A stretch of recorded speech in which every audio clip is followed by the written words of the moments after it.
Hey y'all, welcome back to my channel. Thank you for joining me today. So finally, we get to plant some bulbs. I have 30 tulips and 8 daffodils. I'll show you the varieties. They're beautiful. They're gonna be red, yellow, orange. And I'm out here in the front of my driveway. I want to plant them by my mailbox, but it is actually mid-November. Here in Tennessee, our first frost date's usually mid-October, and so I'm almost a month behind just because it's been so mild and the weather's just been so warm, but I've been keeping up with the 10-day every day. We've had a bunch of rain, so hopefully the ground will be really soft. I'll show you all the tools I'm using, and it'll be really pretty, and how I'm going to plant the bulbs also. All right, so if you're coming down the street, we have this big hill strip. So I'm going to plant 15 bulbs right here. So I'm going to start at the corner and plant one there, and then come off and come to 2, and then 3, 4, and then 5, and kind of make that a little bit rounded so it's a little intentional. And then on this side of the driveway, we have another where it comes, and I'm going to do the same thing, just kind of mirror what I'm doing, so that way it'll be very intentional and will be flanked by some pretty tulips. We'll come over here. The tulips are in the bag. I'll tell you the varieties, but if you've been paying attention to my channel, usually I have a big green auger.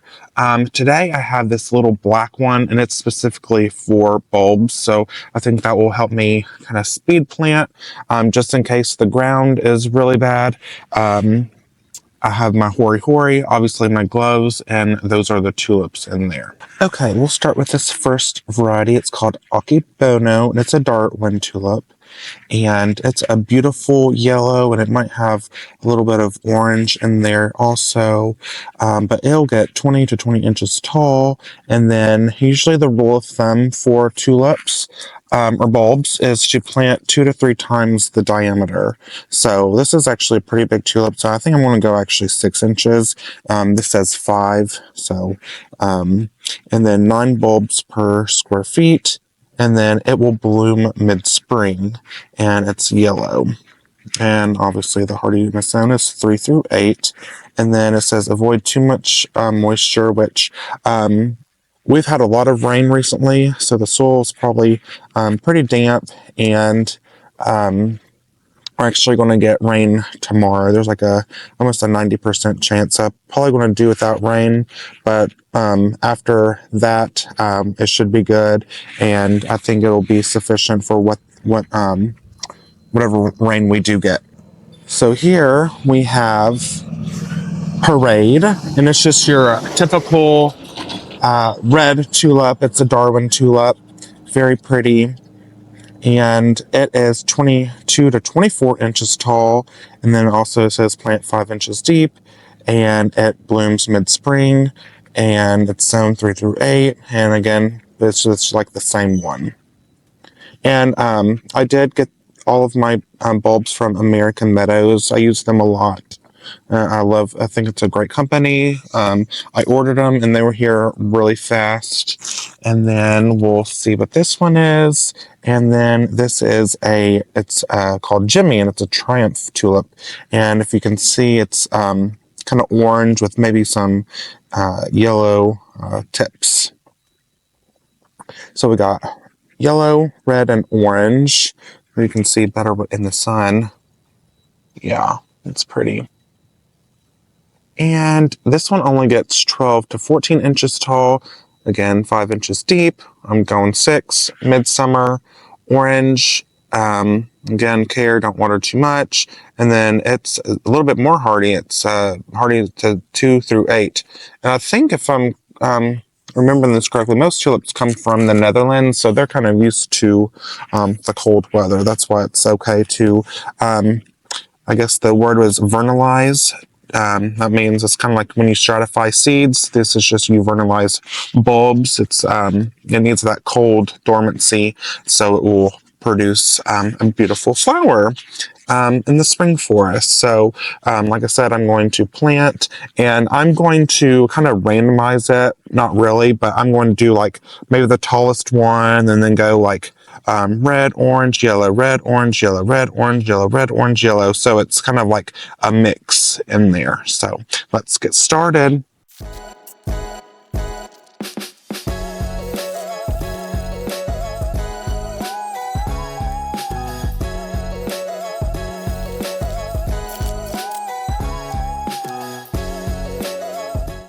Okay, so I have all 15 holes planted, and I'm just going to start by, 1, 2, 3, 4, 5, 6, 7, 8, 9, 10, 11, 12, 13, 14. Okay, so I've lost a hole. Let me see, hold on. 1, 2, 1, okay, 1, 2, 3, 1, 2, 3. Is this supposed to be one hole here?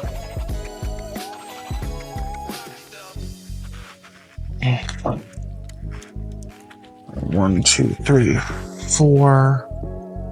And then 1, 2, 3, 4, 5. Okay, that's supposed to be. Okay. All right, so as you can see, I have my 15 holes planted. 1, 2, 3, 4, 5, 6, 7, 8, 9, 10, 11, 12, 13, 14, 15. So really the only thing you have to think about is down here where the roots are. That's called the crown, and you want it crown down. That's easy to remember, crown down. And then if another thing, this little pointy thing points up to the sky. So I have the yellow one, which one gets the tall one? Is that the red one?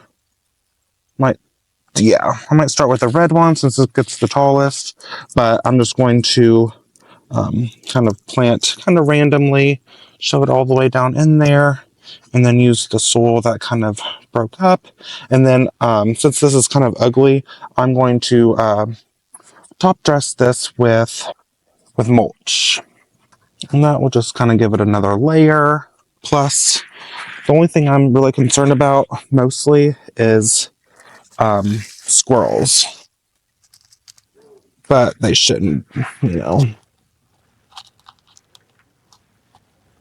This is right by the road, and I've never seen squirrels or chipmunks up here, so I think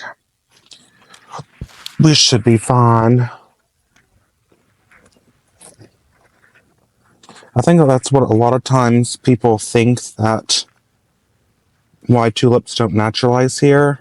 I don't think it's because of the weather or the soil or anything like that. I think it's because of the rodents. I know one thing, daffodils do amazing here.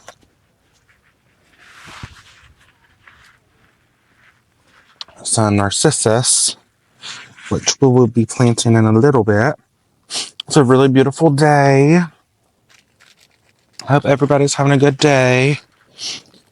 I'm actually in sweats, not in flip-flops. And I'm not in shorts. I'm actually wearing a little light jacket because there's a little breeze.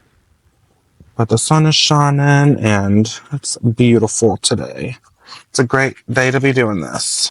Alright, now the final thing we'll do, we're going to kind of step on it.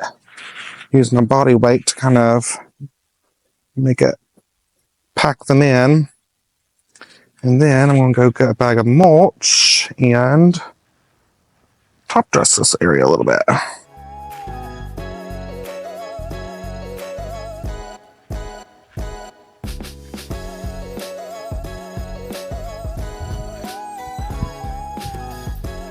Okay, very nice.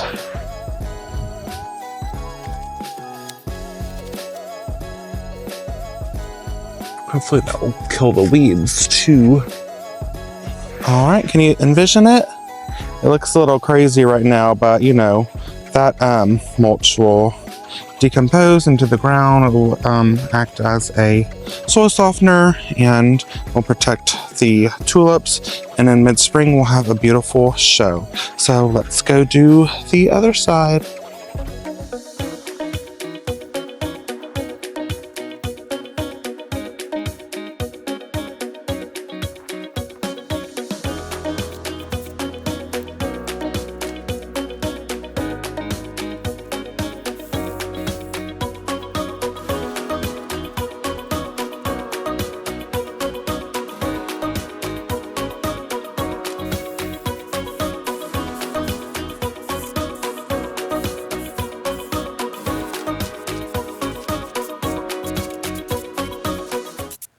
All right, now we have a mirrored side. So we have 15 daffodils here, and then 15 daffodils here. We have the red, orange, yellow, red, orange, yellow, red, orange, yellow, red, orange, yellow, red, orange, yellow, and kind of like a quarter circle. That way it's kind of like it will soften. We have these square edges and lines, so it'll be a little bit more natural here, and I think it's going to be very beautiful in the spring. I cannot wait. So we have 8 narcissus or daffodils, so let's go head to the back. Okay, we're walking in the backyard. Some pretty peppers growing. They're the ornamental peppers. And then I just haven't had the gut to take up my cannas yet. They're just beautiful. And this impatient is still going pretty strong also. It's really the only thing I have to break down back here. And so one video, maybe the next video or the video after that, I'll pull these cannas out, harvest the tubers, pull out the impatient. Mums are still looking all right. And over here, so they're doing, the Croton is doing good over there. But and then I'm going to have to fertilize my water lily, or repot it. And not fertilize, I'll fertilize that in the spring, but I am going to repot it. Koi fish are doing good. Beautiful. We've had a lot of leaves fall. Callas are looking good. There's the Amazonia that we planted. It's still doing good. It seems like all the agapanthus and allium are doing good. We have the Caryopterist, still really small, but Angara still has some blooms on it. The Loropetalum, it's grown this year. That's really good. That's because either you can sing and be happy to it, or cuss at it and threaten you're going to pull it up, and they usually perform. It's another trick for you. Okay, so let's get down to what we were doing today. So I have 8 daffodils. These are the Pink Charm large cup daffodils, and let me show you what they look like. I'm so excited. It looks pink. It says pink. I'm hoping it's a little bit more peachy, orangey, coral. Pink's fine, but this is the Pink Charm large cup daffodil, or narcissus, like it says right here. They get 16 to 18 inches tall, plant 6 inches deep, bloom time mid-spring, bloom color pink-white, as you just saw. Obviously, don't water it too much, and then it's hardy from 3 to 8. Is that not beautiful? And so I was going to plant it because I'm trying to succession plant. And what that means is basically you're going to have color and beautiful interest all year long. Another thing, look at the, that's an At Last rose, which is pink or coral or orange or whatever you want to call it. Hopefully it's going to echo these daffodils really pretty. But I just transplanted that. Remember when I took all the roses out and then I replaced them with those eclipse hydrangeas, but it's blooming. It has some buds on it. That's like, I'm so happy. It just looked like those little 2 sticks. I was like, oh gosh, we killed it, but it's doing wonderful. So I think it's going to go great. I have a little dianthus there that I'm going to have to transplant. It's kind of growing with canna, but anyway, so what I was going to say is I want a succession plant. So if you can see this agapanthus or lily of the Nile, it has a little bit like of a bluish purple bloom. I have some white ones, purple ones, and then I have some alliums mixed in here too. I have some alliums here, alliums here, alliums here, and they're going to be purple. So it's going to be like white, like the Dusty Miller, cooler tones with white, purple, blue. And then I thought, well, blue and coral or pink, peachy colors, they go wonderful together, and they don't bloom until late summer. So I'm thinking maybe if I have some daffodils, which I have some pretty natural yellow ones right here that I was blessed with when we got the house, and they're like encircled around this rock. pretty yellow ones. So I thought maybe if I get some white and orange ones, that would be really pretty all through there. And there's the spiderwort.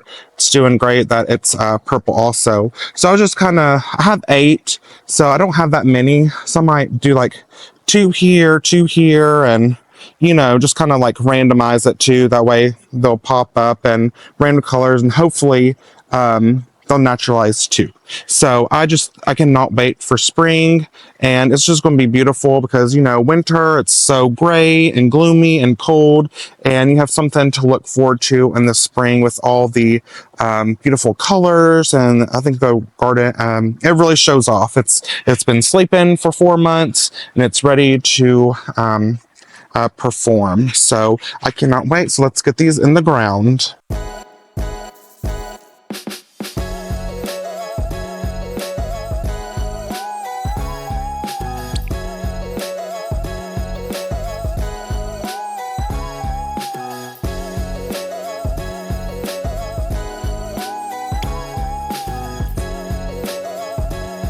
Okay, so I'm sitting here, and imagine the cannas being gone, and you're just looking up through kind of like a meadow, and we have beautiful in the spring pink daffodils, and then starts getting hot, they'll start dying back, and then we have these beautiful alliums coming up, and the agapanthus. OMG, I cannot wait. It's going to be so beautiful. So we have 8. I planted one here, and just kind of zigzagged. It was intentional, but it was also kind of random. That way it will look more natural. And these have just exploded, the calla lilies, and they're also orange. So I have like an orange theme. This will be orange, blue, the complementary colors. I don't think, even though these pretty callas are orange, I am going to keep some. I'm not going to plant them near the pond this year. It just looks too... I think I'm going... It looks... same with the elephant ear. They look kind of tropical, and I think I'm going for more natural woodland. So I'm going to maybe put the... elephant ear, I think we had it 1 year down there, and it will provide some shade for that seating area. And then they're so tall too, I might put the callas down there as well. I don't have a problem finding a place for a plant. So, but yeah, I think that is it for the day.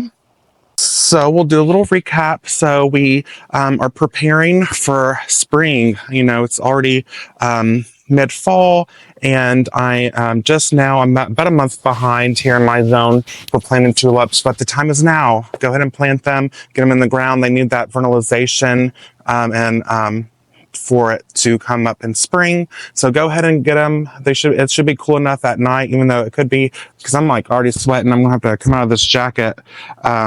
That's how it is this time of year. You layer up, then you have to shed your layers at the end of the day. But thank you for joining me. If you like this video, give it a like, comment.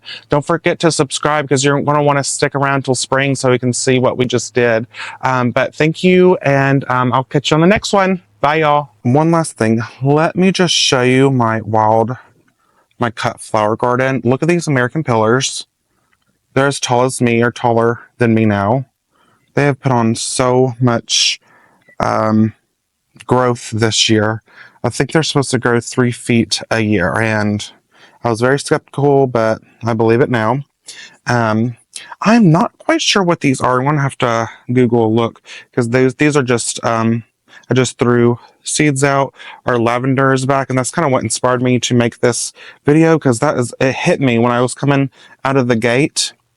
It was so fragrant. I was like, oh my gosh, how beautiful is that? And this is just like a less than $10 seed pack. And again, American Meadow. I love that company. They're so great. That's where I get a lot of my stuff from.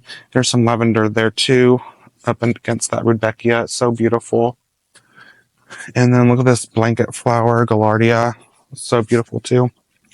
I was supposed to have a lavender there, but I guess that one didn't come up. That just means I'll have to replace it. Yeah, so pretty. Let's turn it into a garden tour, but here's the Gerber daisies. They're beautiful. And then that's the transplanted Dusty Miller and little Artemisia that we planted, and the little lambs there, which is doing great too. I think I killed that crepe myrtle, which is great. That gave me a run for its money, but I think I finally got it. I haven't seen any suckers, so it makes me very happy. But I think I want to put a big old rock there. I think that will be absolutely beautiful. And our front yard is still showing off. Look at the azaleas. Oh my word. They are blooming. And I won't give you too much because I'm about to do a November garden tour, but those 3 OGs we had, and these are the 2 replacements, they're doing good too. So, one last thing. Oh, that waterfall. I love the oxalis, and the verbenas doing good too.